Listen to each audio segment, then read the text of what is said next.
네, 안녕하십니까. 오늘 우리나라 대한민국 국운을 한번 살펴볼까 합니다. 우리나라를 우리 뭐 글자가 뭐 이 인목이라 그랬잖아요, 그죠? 예. 자, 인목이라는 자체는 뭐예요? 우리가 목이라는 자체는 뭐를 해야 돼? 목생 화를 해야 되죠. 만약에 이게 그 두 가지 요건이 갖춰져 있죠. 인목이라는 자체는 많은 물을 어떻게 배수. 물을 흘러보내는 이제 역할을 하죠.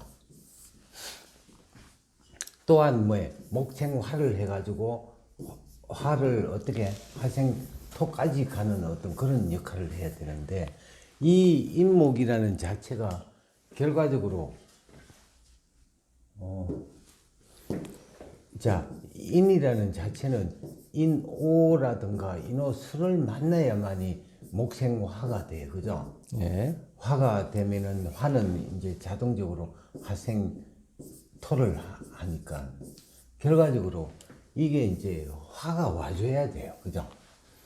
인목이라는 자체는 역할이 이제 잘못하면은 목극토를 하는데 목극토를 할 수 있는 부분이 아닌 거는 뭐냐면 인중에 이제 병화가 있기 때문에 이제 괜찮은 어떤 부분이 되지만 실질적으로 뭐예요?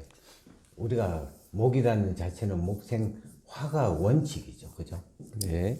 그러다 보니까 지금 뭐냐면은 올해가 개묘년이잖아요. 그죠? 예. 묘는 내 선목이 되니까 인묘가 오더라도 목생화가 좀 힘들죠. 그래서 이제 우리나라 경기가 조금 주춤하는 어떤 부분이 돼 있고 또 진이 이제 내년 그러니까 갑진년도 보면은 인진이라는 자체는 이 진이라는 자체가 섭토가 되니까 인진 목국을 해가 목생화가 좀 힘든 어떤 부분이 있겠죠. 그래서 이제 내년에는 이제 경기가 상당히 안 좋다. 하얀 길을 접어드는 어떤 부분이 되고 만약에 내년에 이제 좋아지는 어떤 나라는 어디가 될까요? 이 또한 중국도 이제 묘는 이제 목극토를 하니까 중국도 별로 안 좋고 일본은 또 여의도 무조건 목생화를 해야 되니까 결과적으로 좀 좋지 못하고 수라는 자체도 그렇고 호주와 이제 동남아가 이제 오히려 더 좋아지는 역할이 나타나겠죠. 하여튼 뭐 여러 가지로 우리나라에서는 경제라는 자체가 전부 다 어디에 의존하고 있습니까? 수출이죠. 수출이라는 그 자체에서 원자재가 부족하다 보니까 원자재 가격이 폭등하고 또한 주택이라든가 뭐 여러 가지로 다 힘든 어떤 상태로 이제 나타날 것입니다.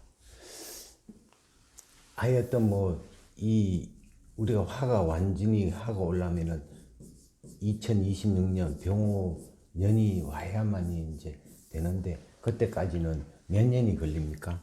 지금 2023년, 2024년, 2025년 이 3년 동안 이제 좀 그 계속 하얀 길을 접어 들어가겠다 이렇게 이제 볼 수가 있죠. 네. 여러 가지로 이제 감안하고 가난이라는 그 자체는 우리가 이제 견디낼 수가 있는 힘이 있죠.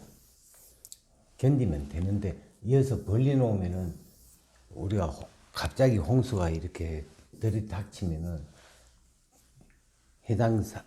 우리가 능력이 이제 헤쳐나갈 능력이 안 되면은 실려가는 어떤 부분이 되니까 지금부터 모든 걸 긴축 정책을 써야 될 입장이 될 것입니다. 국가도 마찬가지고 이제 개인도 마찬가지. 결과적으로 우리가 국운이 좋지 못하면은 제일 먼저 누가 피해를 받게 돼 있습니까? 서민들이 어떤 문제가 될 것이고 또한 이 돈이라는 경제는 어디에서부터 시작이 되는 거예요? 기업체에서부터 시작하죠. 기업체들을 잘 보호하고 또 국가에서는 하는 일이 뭐예요?